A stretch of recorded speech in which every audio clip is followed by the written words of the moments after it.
Today, on Going to the Next Level, we're going to meet Duncan McLean, who's a young gun at 26 and started his own swimwear business.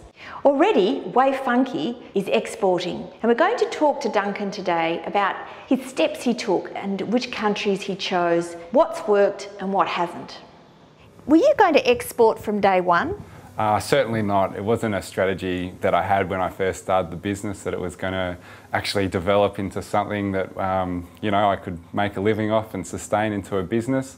So it really took a couple of years before it became viable to start considering even exporting. And so was that part of your plan, that you would build a good global base here where you were distributing to David Jones or Myer and have a good financial base before you then went overseas? Yeah, absolutely. I guess just to be able to export, you need to have a basis here in Australia first, financially, but then also just understanding the market and the product that you're dealing with. And so it took me a couple of years to build the knowledge of the product that we have and the demand that's in the market before I could really consider exporting.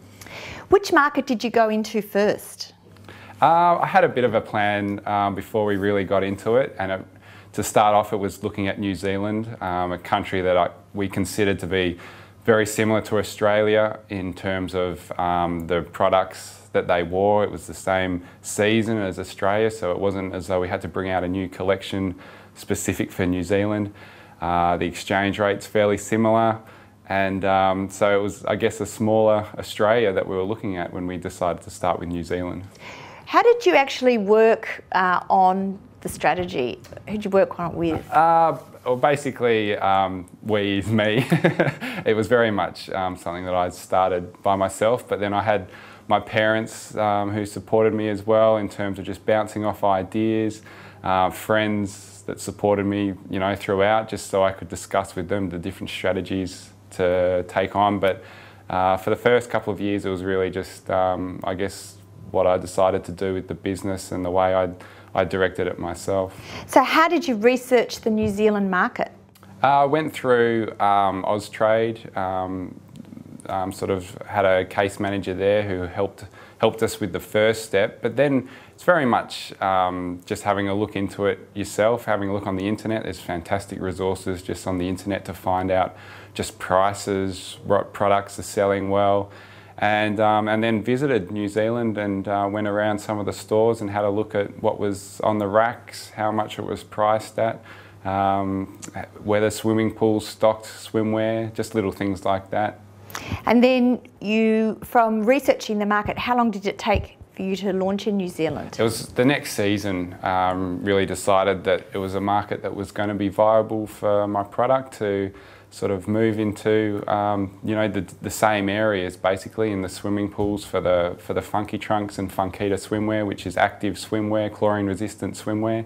And so I started contacting the pools and sports stores that took swimwear. Retailers, they want to see what's coming out of different countries and what's available in the market. And you sort of put the spin on it that it's hugely popular here in Australia. And so I guess if they see something that's popular in Australia, then perhaps they'd want to have a look at it as well. So it was definitely a product that they were interested in straight away.